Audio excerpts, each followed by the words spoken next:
Welcome everybody back into Nerd Sesh. As always, I'm Carson Breber and alongside me is Logan Camden. And if you guys can believe it, we are just a couple days away from free agency. The draft went by just like that, but we of course covered it thoroughly. So if you haven't seen our draft coverage, you can rewatch the live show that we did on draft night or the recap that we did the day after. And you can make sure to subscribe to our YouTube channel so you don't miss any of that stuff. But now we're already on to free agency. So just a couple days out from that whole party getting started, we're going to be talking about the best players in this class and what landing spots we think make the most sense for them. And it's not the most stacked free agency class, Logan. We can be honest about that. Presuming that Tyrese Maxey is just immediately re-signed to Philly, the one dude out there is Paul George.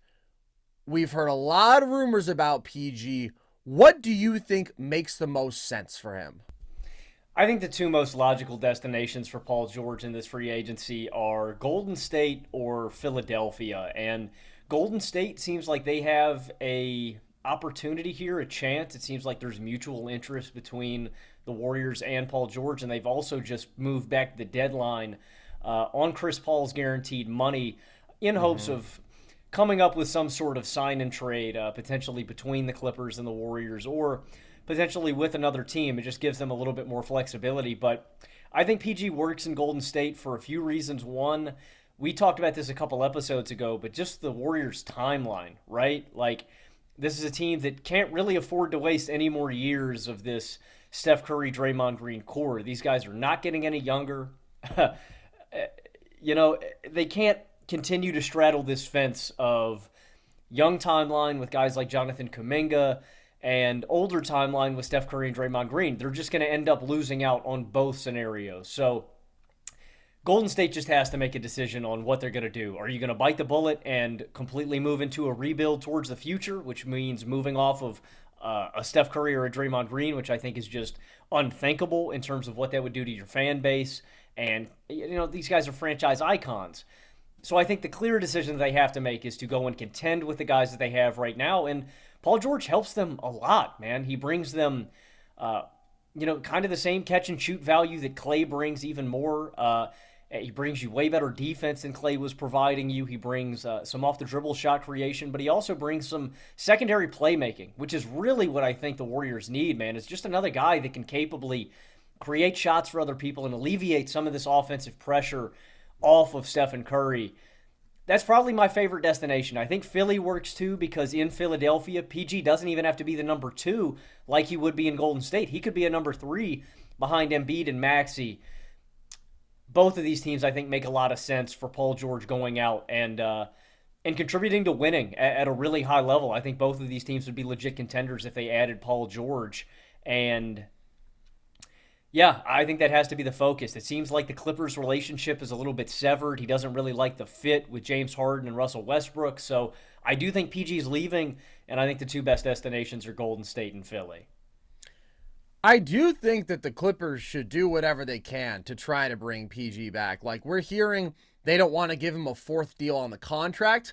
That could be a difference maker. Golden State is willing to do that. And hey, I understand it. PG is 34 years old. You don't want to be paying him like a superstar when he's 38 years old, because he's not going to be producing like one. But also, if you're LA, your chips are already all in, man. There's no salvaging this situation, especially because now PG can just walk. You could work out a sign and trade with the Warriors. It could also be that he goes to Philly and he's gone. There's no recouping that value. So I am of the mindset that although it is pretty unlikely that they're going to win a title with this core in place, they should be doing what they can to maintain at least a high level as a basketball team, to keep that fan base engaged in a new arena, because again, you're not going to be able to do some seamless reset here. And they were still really awesome with PG on the floor last year. When he, Harden, and Kawhi all played together on the floor at the same time, they had a plus 10 net rating. When Kawhi and PG were on the floor together, they maintained a 54 win pace, which has basically been the case every year of that tandem.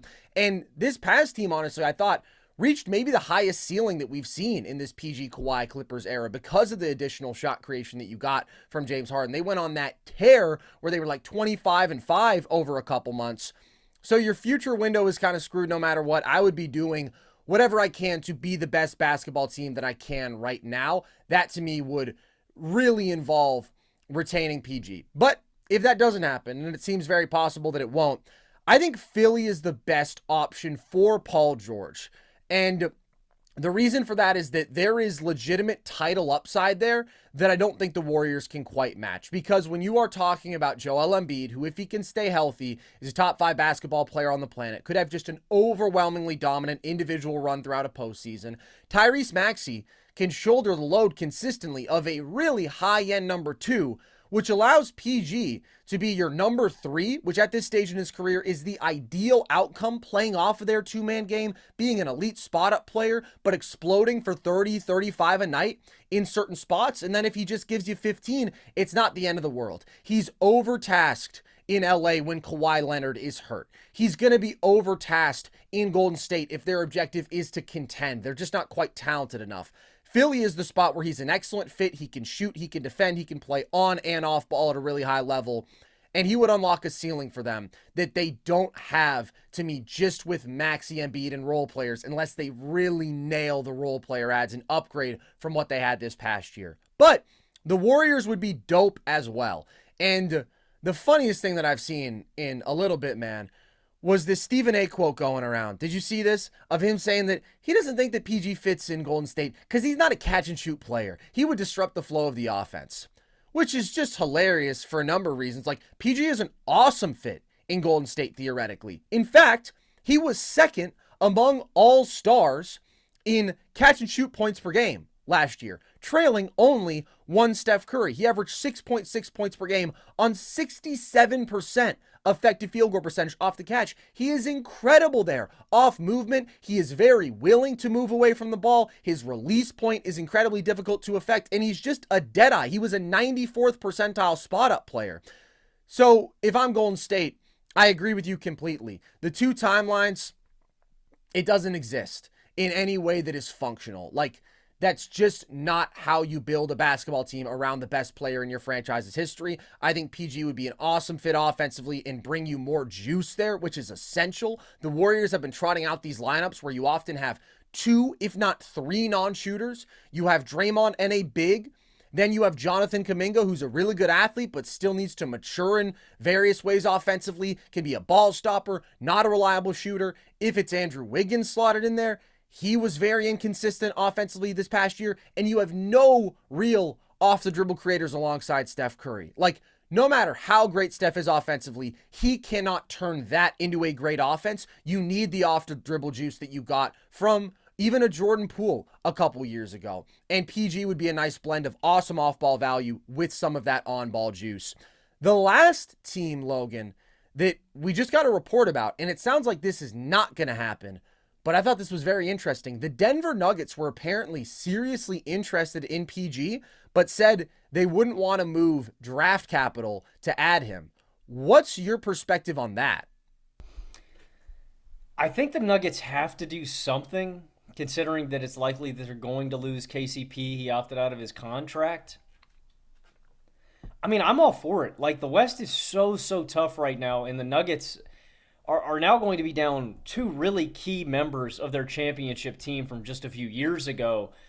You need to you need an infusion of high-end basketball talent. And I think Do you think it's a mistake that it's apparently not going to happen, though? Because it sounds like the talks have ended, but they were serious for a time. Do you think that's a mistake by the Nuggets? I wouldn't worry about future draft capital. If that's what's holding you up, I can understand not wanting to give him a 4-year deal. If that's the holdup, right? If that's a component of the holdup for Denver, I understand that. But draft capital would in no way inhibit me from going ahead and pulling the trigger. I just think Denver needs really good basketball players right now. Their roster is, their core, Jokic, MPJ, and Jamal Murray, and then it's a bunch of young guys. Paul George is a sure thing. I would... If that was on the table, I wouldn't really worry about future assets. I think I would go out and I would try to make that happen. It puts them in a really compromised situation with the salary cap just because they wouldn't be able to maneuver around because you would be locked up into 4 players. You would really have nothing to do on the margins, right? You're signing minimum free agents and drafting guys, but I really think they just need high-end basketball talent. And so if I could acquire somebody like that, I would kind of go balls to the walls, man. I wouldn't worry about future assets. Again, it's like the Golden State thing. Like, my window is right now, so I'm going to do everything I can to make the best winning team right now. If that's on the table, I would definitely explore that if I was Denver. PG would be an awesome fit in Denver. I understand them not wanting to do this, though, because if you're talking about some serious draft capital on top of MPJ for a 34-year-old who you're going to have they to would pay have a to really give high up dollar value. Well, it's They a would have sign to and give up. trade. Oh, Got to make the never mind. contracts Never mostly mind. match. Yeah, I think that that's where I'm aligned with you. PG would be awesome, and you absolutely want to add overwhelming basketball talent, and it's an arms race. And I'm worried about the Nuggets right now because they're in a position to be losing talent if they let KCP walk, which I do think is a mistake, and we'll get to that in a second. If you add PG just in a straight swap for MPJ at this stage, obviously that makes you a better basketball team. You're improving defensively, you're adding more off the dribble creation, you're maintaining that elite spot up shooting. You'd also alleviate the burden on Jamal to be a super consistent high-end offensive number 2, which was obviously an issue in this past year's playoffs. And the lack of offensive versatility from MPJ and KCP beyond spot-up shooting was also an issue. Their limitations there in that Minnesota series. PG would really, really help with that. But what does that do for your window several years down the line? Because you have a really nice thing in place with your core 4 with Jokic, Murray, Aaron Gordon, and MPJ. And I do think if you make the right moves on the periphery of that, you can absolutely reassert yourself as the title favorite or as one of the top 2 title favorites and sustain that. Whereas if you're giving up MPJ and draft capital for PG, it's going to be really hard to replenish once he has inevitably declined significantly. It's very intriguing to have a chance at PG, but I understand Denver saying no. And I want to be clear when I talk about the Warriors adding him.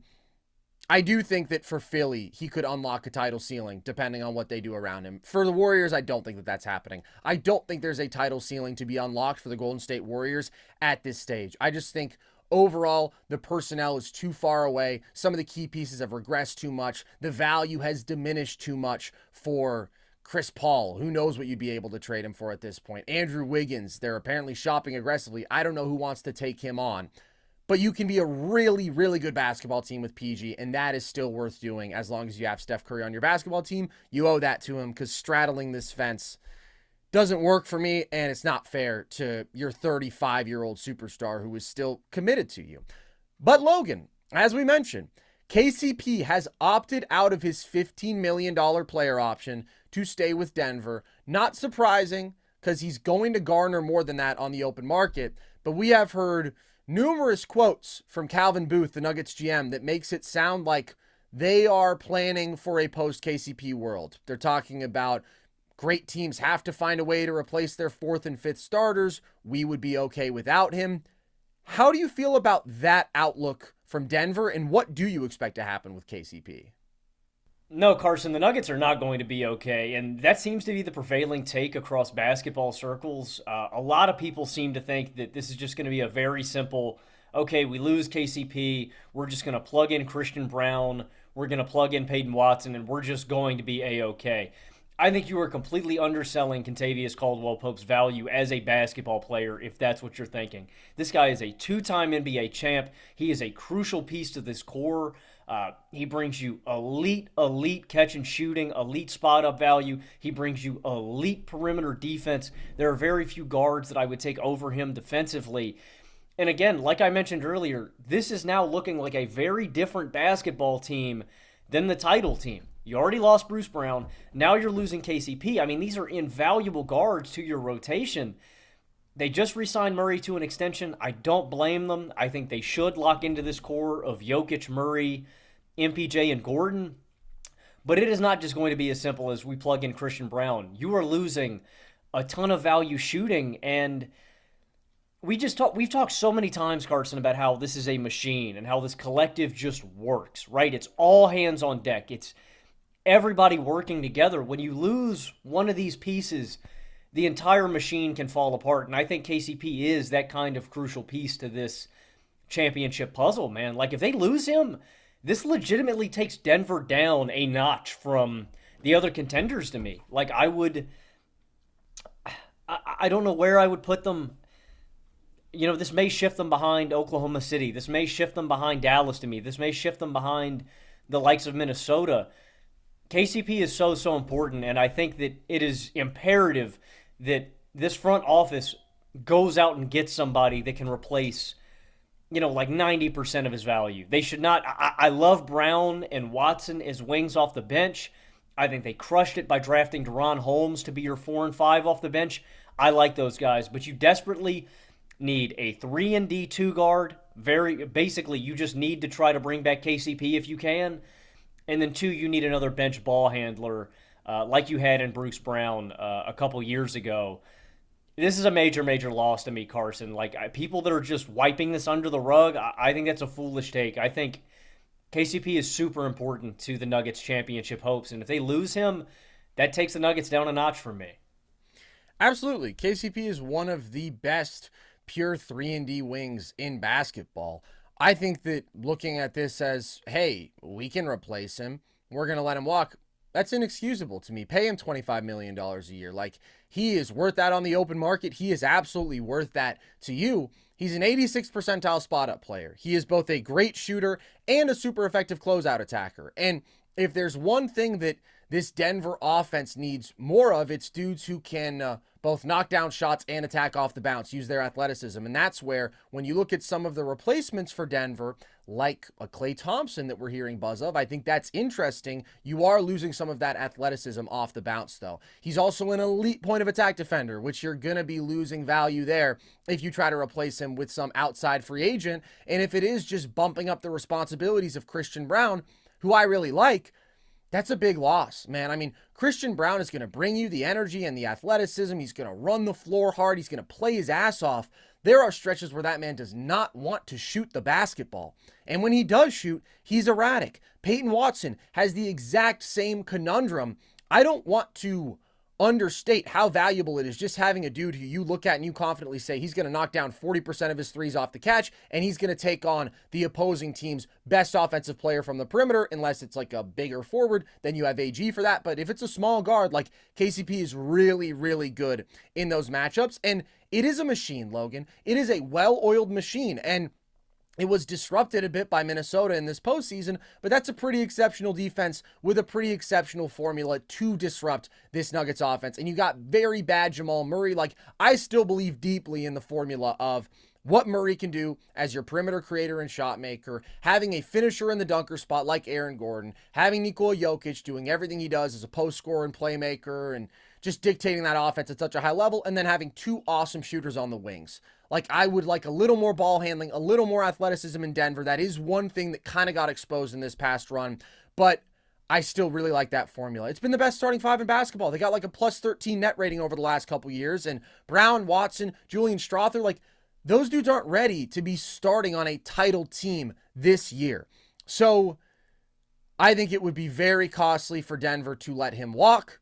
But if he does walk, I think my favorite landing spot for him might be the Orlando Magic, Logan. Another team that is heavily rumored in the Klay Thompson sweepstakes. But you could basically just significantly upgrade that Gary Harris spot. You could do it at probably a bit lower of an annual cost than you would for Klay.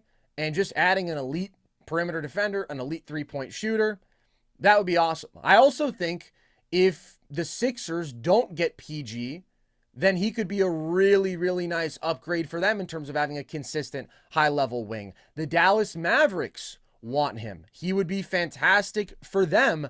Now, the Mavs have just put themselves in better position to re-sign Derrick Jones Jr. by trading away Tim Hardaway Jr. to clear up some cap, and I think that's probably the route that they can go. I also don't think Denver would engage in a sign and trade with Dallas, which is what this would have to be, because that's another big-time competitor out west. You get a little value back instead of letting him walk. I'd rather let him walk to the Magic. I'd rather let him walk to the Sixers than give him to the Dallas Mavericks. But he'd be great there. KCP fits in a lot of spots there, man. There's a lot of teams I look at and I just think, oh, immediately they would be better adding KCP, which tells Denver that's why you got to try to keep that guy. That's why you can't undervalue him. But on the open market, there's a lot of teams that he could help, and he would make Orlando more serious, because right now, the second guard spot alongside Jalen Suggs, just not consistent enough to me. And obviously, I would like for them to have like a real dynamic offensive talent, a real creator in the backcourt.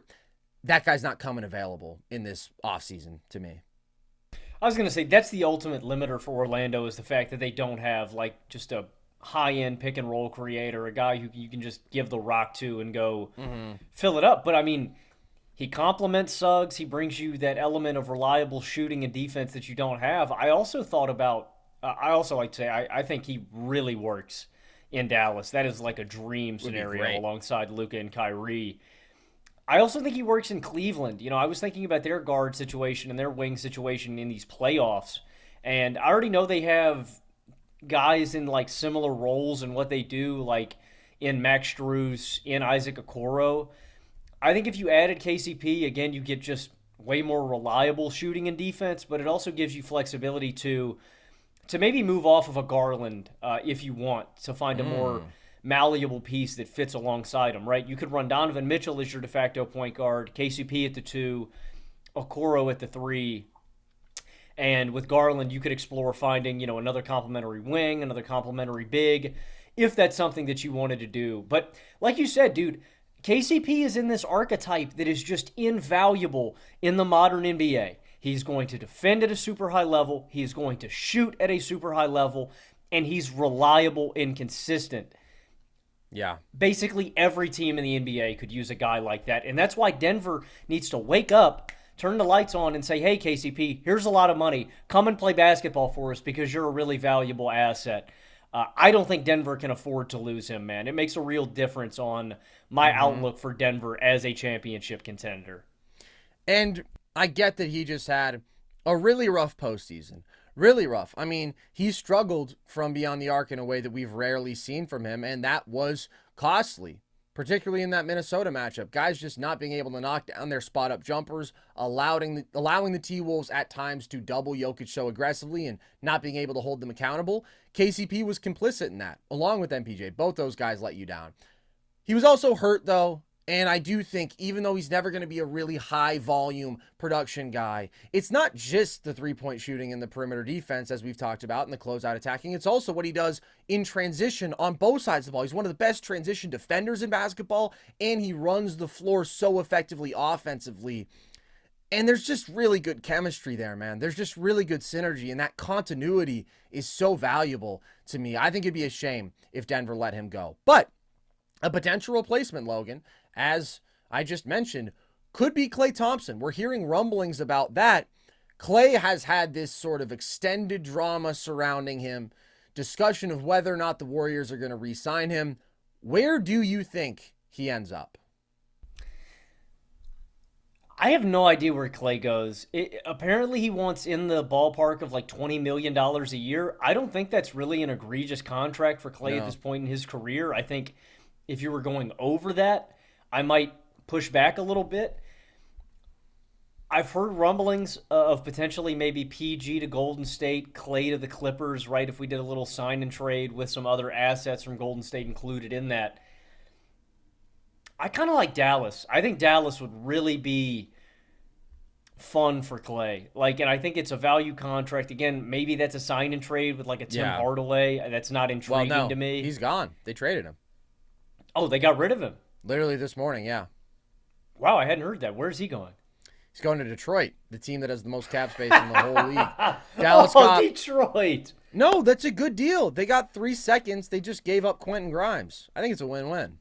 That is a win-win. I do like that trade. Well, if they have cap space, then I love that for Dallas. And the reason being is I think about what Klay is at this point in his career. Klay needs shots manufactured for him, right? He needs people to generate good looks for him. And what better location than a spot like Dallas where you have two high-end advantage creators in Luka Doncic and Kyrie Irving. Like, these guys generate more easy looks for their teammates than anybody else in the NBA. And so on the inside, you have guys like Lively and Gafford who are going to get spoon-fed alley-oops. Klay just would break defenses in the sense that you're either going to have to leave him open for threes to help off of Kyrie and Luka, or you're going to leave Luka and Kyrie on islands because you can't leave Klay off. I just think it would really bolster their offense and make them even more dangerous. And for Klay, it's a spot where he goes to contend, and he can get easy shots manufactured for him. There's a lot of teams that need floor spacing that could use a guy like Klay. I think he works in Orlando, like we've already mentioned. I wrote down Detroit. Now that they have Hardaway, I don't really think that's as big a need. Yeah, I think he could work. Cap. I think he could work in Denver. I think he could work in Philly too. But to me, Dallas is probably my favorite spot for both sides. Dallas would definitely be a nice fit, especially because Klay is obviously not what he used to be defensively, but compared to like a KCP is a smaller guard relative to Klay at 6'7", so there's a little bit more matchup versatility there. I mean, KCP is a much better defender, but you maintain a little bit of size alongside your two guards if you're Dallas. The challenge for them would just be clearing up the cap, because THJ was like that mid-sized contract that you could dangle out in front of people. Now, most of your mid-sized contracts, you don't want to move off of those guys. You don't want to move off of PJ Washington, Daniel Gafford. And if you're talking about doing a sign and trade with a team like the Warriors, well, they're going to want some real value. And the Mavs just don't really have those future assets in terms of draft capital. And then, like, the mid-sized contracts still out there are Maxi Kleber and Josh Green.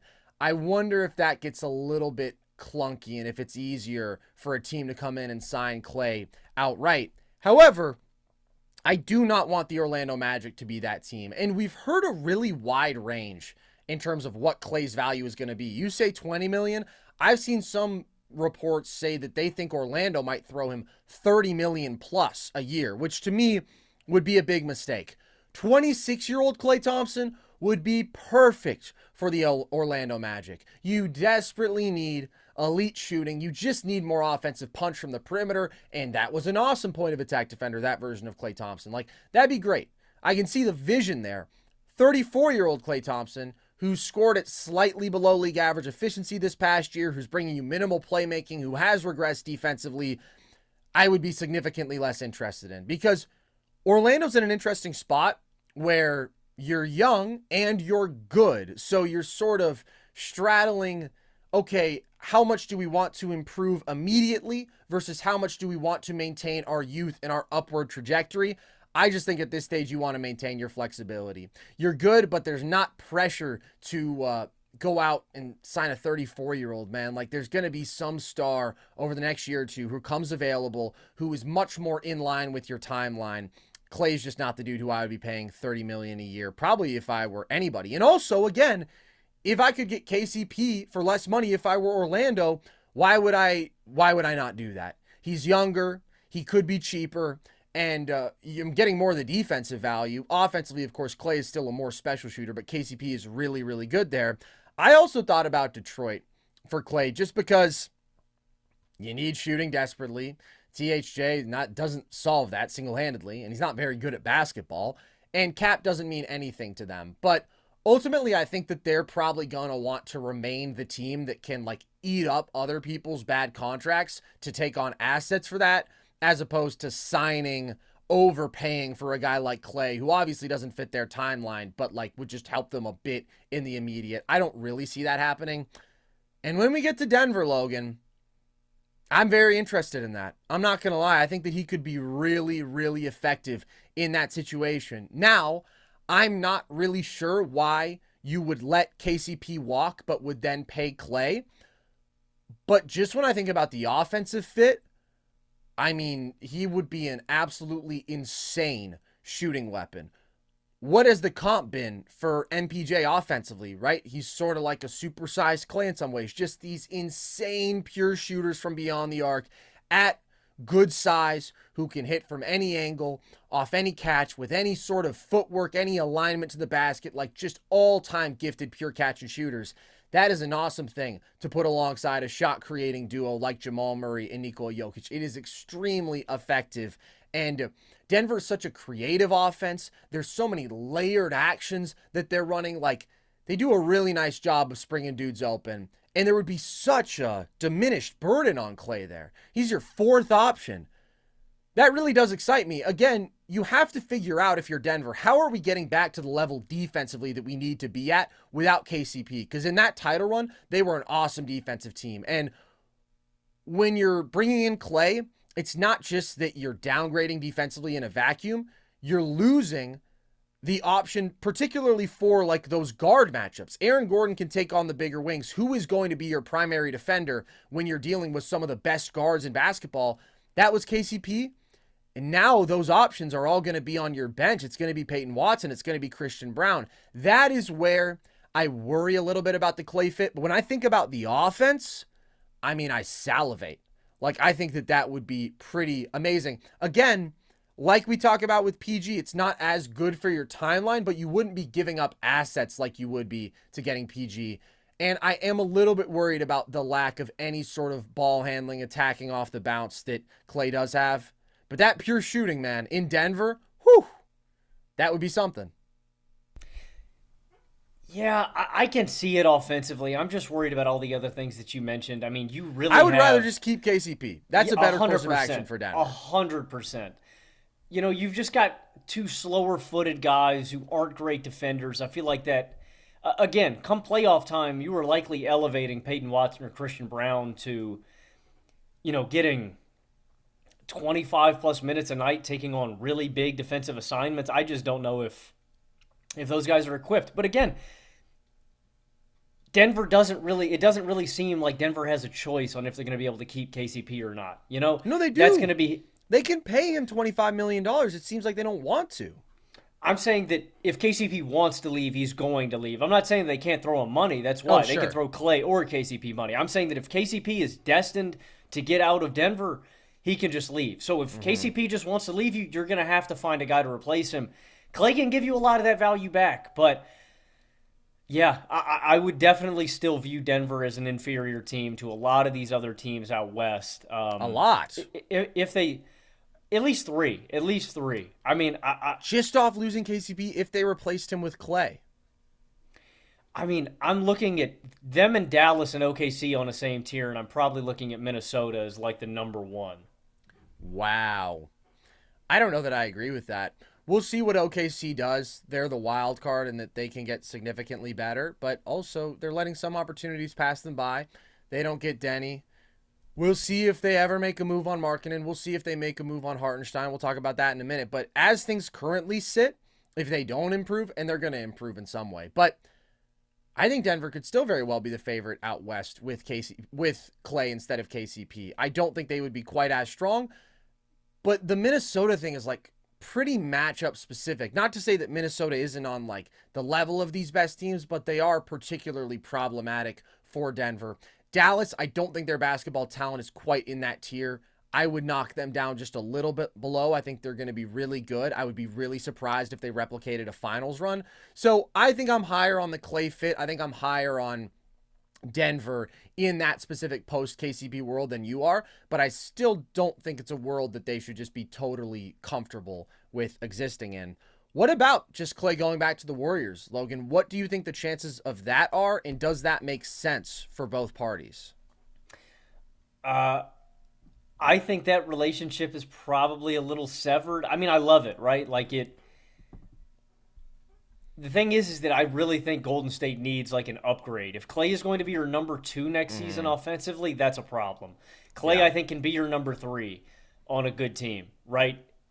I don't think he can be your number 2. I just think Steph needs more ball handling. He needs another guy who can legitimately create advantages for people. And Klay is just not that at this point in his career. So, I mean, I can see it, but I think it would have to be on a reduced contract.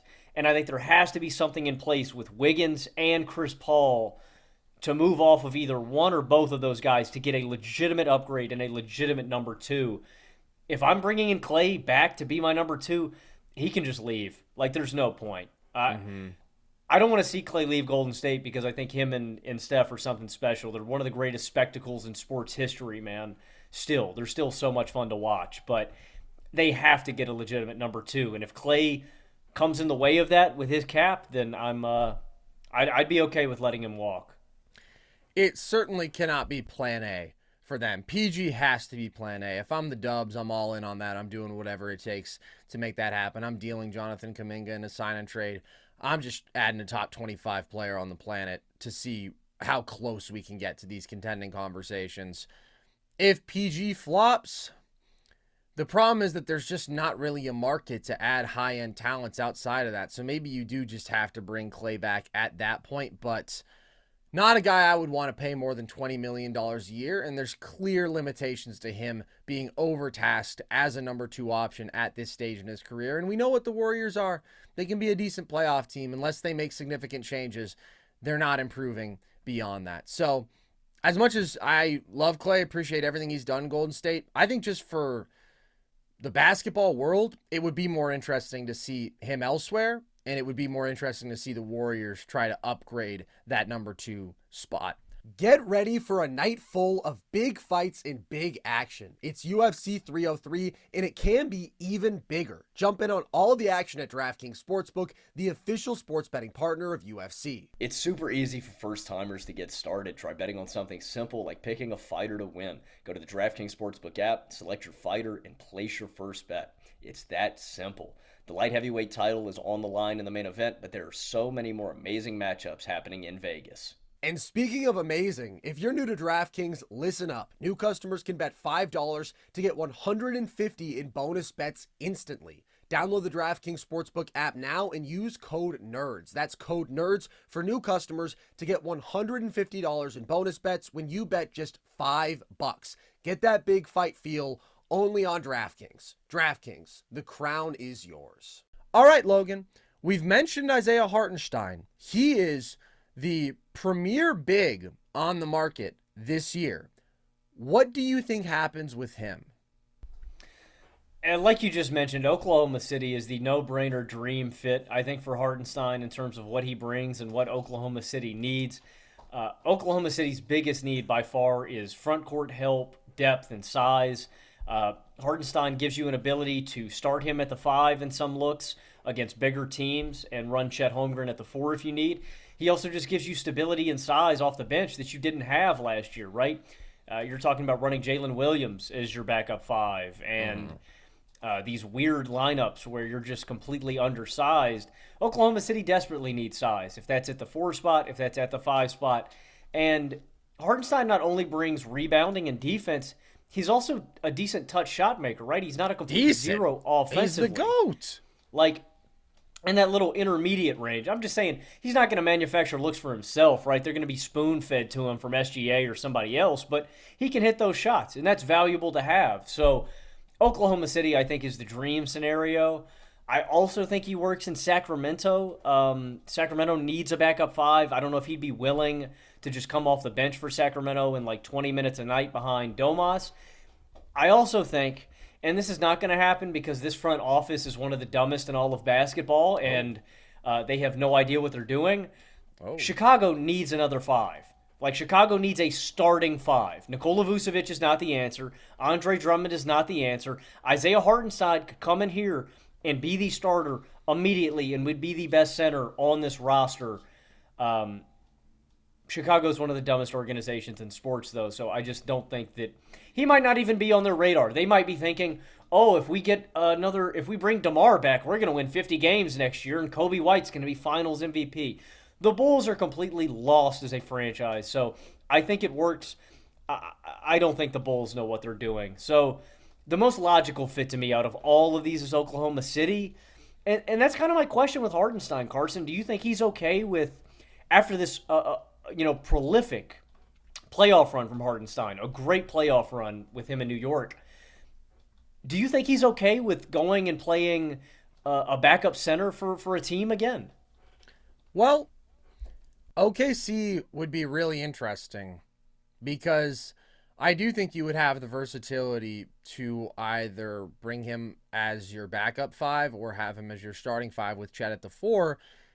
You're going to be paying him like a starter, though. So my presumption is kind of wherever he goes, he is probably going to start. And that's where I like the OKC fit, but I don't necessarily love it. I love Hartenstein as a basketball player. I think he does so many things that are so valuable from a role-playing center. Defends at a high level, protects the rim really well. Statistically, one of the most effective rim protectors in basketball. An elite rebounder, especially on the offensive glass. Really, really strong playmaking 5. Running handoffs, spotting cutters, awesome touch shot maker. Like, he is a guy who I would want on my team, who I'd be willing to pay north of $20 million a year. And OKC, as we've talked about, they are super slight. They're 28th in rebound rate this past year. That is a limitation of theirs. Plan A, in my eyes, though, has always been add a big power forward who can help Chet clean up on the glass, but who can help you maintain your offensive identity, playing 5 out, playing with pace, still an athlete who can handle and shoot and ideally play make. And I get it. That's a specific archetype. But it's not like those guys don't exist. Denny Avdija was one of those guys. He's in Portland now. Larry Markkinen is a little different than Denny, right? You don't get as much of the playmaking. You don't get as much of the defense. But you're getting an elite shooting four who can rebound the ball at a really high level. And you're maintaining your offensive identity and principles. But if you're not going to get that guy, and that guy's not on the free agent market, that has to be through a trade. You have to be super proactive about that. Then you have to do something. You have to upgrade your front court in some way. And I am a little bit concerned about paying Hartenstein for 4 years just when you're going to have to pay Caruso, you're going to have to pay Chet, you're going to have to pay J-Dub. We'll see who you can pay out of your young wings and guards with Kayson and Aaron Wiggins and Isaiah Joe. Like, obviously, sacrifices are going to have to be made. But if you're locked into Hartenstein at $20 million plus for 4 years and your long-term outlook is we'd rather have Chet as the 5, that's not ideal. So I like the basketball fit, but I would most prefer to see Chet at the 5 with a big 4 alongside him. Hartenstein would make them better, though. He's a really good basketball player. He would give them lineup versatility. He is ready to win right now. He is a winning basketball player with his skill set and with his heart and his effort. We've also heard some ramblings about Orlando, which I wouldn't necessarily have an issue with, just because there's a lot of teams that I think would benefit from adding Isaiah Hartenstein, and he would be an upgrade at the 5 over Wendell Carter Jr., over Goga Bitadze, who kind of got relegated, but like, he's a guy who I think could draw a little bit of value out there on the open market. But I would prefer to be oriented on adding a perimeter player, a 3-and-D guy, a really skilled guard for Orlando, both this year and just keeping those options available over the next couple years. And I would love to see him back in New York. I really, really would. The challenge is just Nick Claxton has set the market now. Nick Claxton got 4 years, $100 million. I would rather have Isaiah Hartenstein than Nick Claxton. He's a significantly more versatile offensive player, and New York can only give him like $72 million over 4 years. So if you can sell him on the hometown discount, hey, Isaiah, come back, win a title, come back with all your boys, it's going to be oh so fun, that would be amazing for New York, and that would be really good for the winning prospects for Hartenstein. But he could go win in OKC as well, and he could do it for more money. So New York's not going to be able to compete financially. It's going to have to be lifestyle. It's going to have to be situation, chemistry, loyalty to the organization. And I'm not sure if they can offset a $30 million difference there. Guys got to make sacrifices to win championships. That's actually the dream scenarios if New York could retain him, just because we already know how well he works in New York. Like, him and Mitchell Robinson is so clutch to have, just in terms of 48 minutes of really good center play. I would love that. I thought of one more quickly here. I want your opinion on this. Like, what do you think of a spot like New Orleans? I know they get Missy in the draft, but like, maybe you bring Missy off the bench initially. What do you think about Hartenstein like being the starting 5 in NOLA? Well, I think that it's a really good fit. Again, I think that the challenge for them is going to be figuring out how to make the cap work. Don't think that they could sign him outright, so it would probably have to be some sort of sign and trade. Maybe you give back Larry Nance or something. I definitely like the basketball fit. I haven't thought about that one, but you get your rim protection. You get a little bit more offensive skill, touch finishing. You get a more versatile offensive player who is just more polished, more ready to immediately contribute at an obvious position of need. Hartenstein's really good. I'm excited to see where he ends up because he was obviously wildly underpaid this past year, and I think he's going to very much get right in that respect. All right, how about James Harden, Logan? Not somebody who a lot of people are talking about because I think the presumption is probably that he re-signs, but he is a free agent. What do you expect to happen with Harden? Yeah, I expect Harden to go back to the Clippers. I think he works there. I think the Clippers need star power. They gave up a lot to get him, or they didn't give up a ton to get him, but they gave up some assets to get him. Like, I think you have to try to retain him. But you never really know with James Harden, do you, man? Like, it's kind of like trying to predict what Kevin Durant's going to do. It's like, who the hell knows, man? Like, I don't know what that guy's thinking. He could, I don't know, man. For Probably all I thinking know, about Scarlett Johansson's bathwater or something. yeah, or Or, James Harden. hold me and stroke my hair while I call you mommy. Man, that's disturbing. I cannot believe KD actually tweeted that, bro. KD tweeted that with his patchy ass hair. He did that while he was practicing his jumper in the club, man. I mean, that shit was tough. For all we know, dude, James Harden could go back to Philadelphia, bro. Like, James Harden is such a, you don't know, man. There's no way to predict what Harden's thinking, where he potentially might want to go. I think he fits in LA. I think he works there. I think there's a mutual need. One, the Clippers for star power, to have a legitimate point guard. And Harden still has legitimate value. Like, I've clowned on the guy a long time. I have documented his flaws for a while. Like, I don't like his defense, obviously. I don't like how reliant he is on his pull-up jump shooting. But Harden is still one of these guys where, as a number 3 or a number 4, we saw it in these playoffs, can still explode and give you a 30-piece. Can still dime guys up and give you 10 assists a night and make good decisions out of the pick and roll. Is he going to be frustrating? Yes. Is he going to probably get overpaid for what he brings you in terms of value? Yes.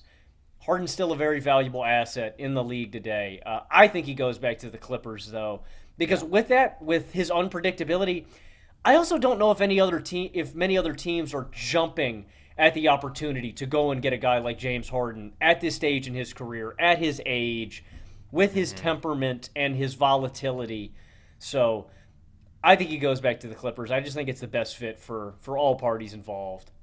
I'd be really surprised if he didn't. I don't have a ton to add. I also just can't imagine him playing on 5 teams in 5 years. That would be crazy, man. Like, that's unprecedented. I get that we're in the era of player mobility, but he's not even in, like, the role player phase. I was trying to think about, like, who are the great team hoppers. You got to give love to Bob McAdoo, Logan. I mean, Bob McAdoo was going from place to place. Let's see, what was the most teams that he played for in 5 years? Because you have him going New York to Boston to Detroit to the Lakers. So he did 1, 2, 3. Oh, Bob McAdoo did 5 in 5 years. Congratulations, James Harden. But the thing is, like, he was over the hump by the end of that even. It's just really strange to me to think about. And I do think that this is a situation where LA, you're in on this core. You want to win a lot of games. Who else is going to want to pay James Harden? Not a lot of other people. If you don't pay him, you're just screwed. You're not recouping that value. I think that that'll be the outcome. How about DeMar DeRozan, Logan? We heard earlier this season that the Bulls wanted to build around him.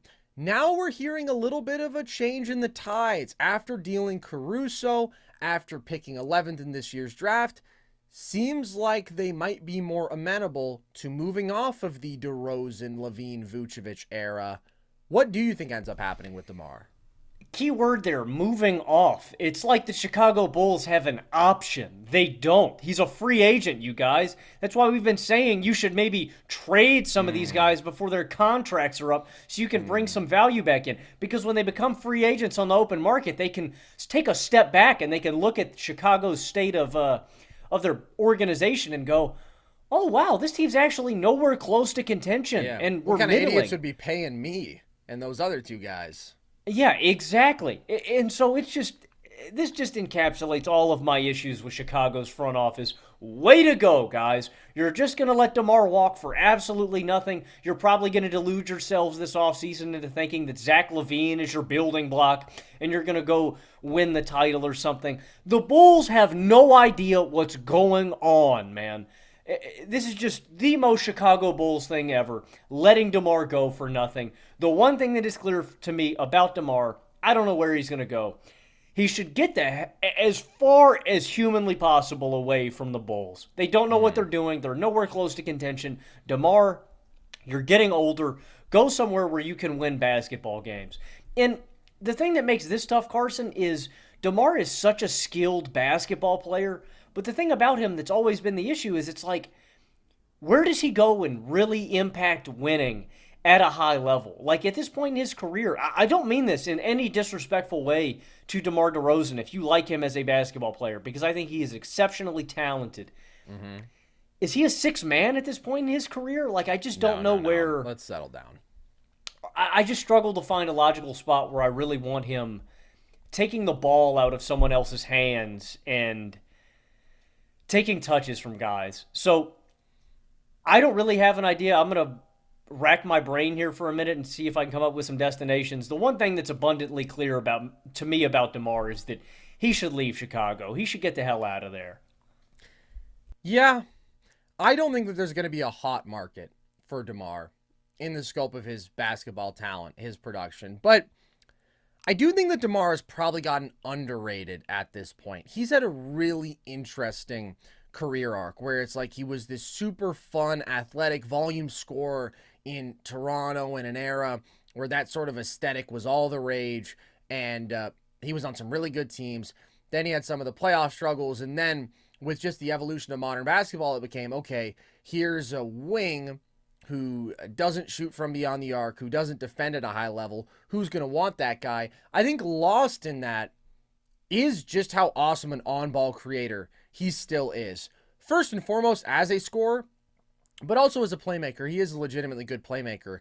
91st percentile isolation scorer, though, and 86th percentile pick and roll scorer. He is still a really high-level athlete, still a very effective driver, still gets to the line consistently, still a lethal mid-range shot maker. Like, he can produce at a star level. He can bring real value for you offensively. The concern is just where. Who is the team that is close enough where they want to make him one of their 2 or 3 most highly paid players, and his limitations don't come into the equation? Like, I think about the Clippers, naturally, first here, because it's been an open secret for a long time that DeMar's wanted to go to LA because he's from there. He's very proudly from there. And the Lakers are out of the question at this point. So you look at the Clippers, especially with PG leaving, and you think, okay, there's a star slot for them to fill, and he brings more on-ball juice than PG. He brings more playmaking. In a scenario where you're down a Kawhi Leonard, you could argue that DeMar is better for you just because he is more capable of carrying like a consistent on-ball offensive load night after night. But that's not the scenario you want to be preparing for. You want to be preparing for best case scenario. Not, how do we maybe survive the first round? How do we contend for a title? And then DeMar is a worse fit as your third star because he doesn't have that sort of seamless off-ball value and shot making from beyond the arc. He doesn't have that sort of defensive value. It's tough. I think that if you end up signing DeMar, you're going to look back at the end of the contract and you're going to say, was this worth it? This didn't really move the needle. This isn't the thing that put us over the top. But he's healthy consistently, which is something that the Clippers desperately need. He loves LA, and he is still an offensive star talent to me, just not the easiest fit. But there's not great 3-and-D wings who are just perfect fits out there for the taking. Like on this market, we're talking about one. We're talking about KCP. That's part of why he's so valuable. He's the one dude who like checks both those boxes at a high level who you can just sign outright. And you do want to have insurance. So that's kind of the one spot that I look at. Philly, maybe if they didn't go the Paul George route, if they wanted a cheaper star. But I think that that is a situation where, although he can play well off of Maxey and Embiid, I would just want an awesome spot-up shooter alongside those guys. And those are two dudes who already are going to have the ball in their hands so much. It's not my favorite fit unless it like really enabled you to build out a better roster alongside him. I would just rather have PG if I were Philly. So this is kind of the eternal dilemma with DeMar that has been for several years. He's really, really good. Who's going to want to take him on at this age with his limitations? He's not going to demand a crazy contract, but you're still probably going to pay him $30 million a year. You're going to pay him like a star or something close to it. I don't anticipate a hot market for that. I thought about 2 other destinations for DeMar. I think LA could work. I think Philly could work. What do you think about him in Golden State if they did a sign and trade of some sort and brought him in as the number 2 guy behind Steph? It would be interesting, but it would be very counterintuitive to their system. We're talking about a motion-based offense. We're talking about a team whose stars have always brought their value by moving away from the ball, by shooting at such a high level. DeMar would be a counterintuitive fit there. It would be a little bit clunky. And you want to bring on-ball shot creation, absolutely. But then when you consider his defensive limitations and just being sort of a misfit in that situation, their whole offense would kind of have to look different. Maybe that's who Stephen A. thinks Paul George is.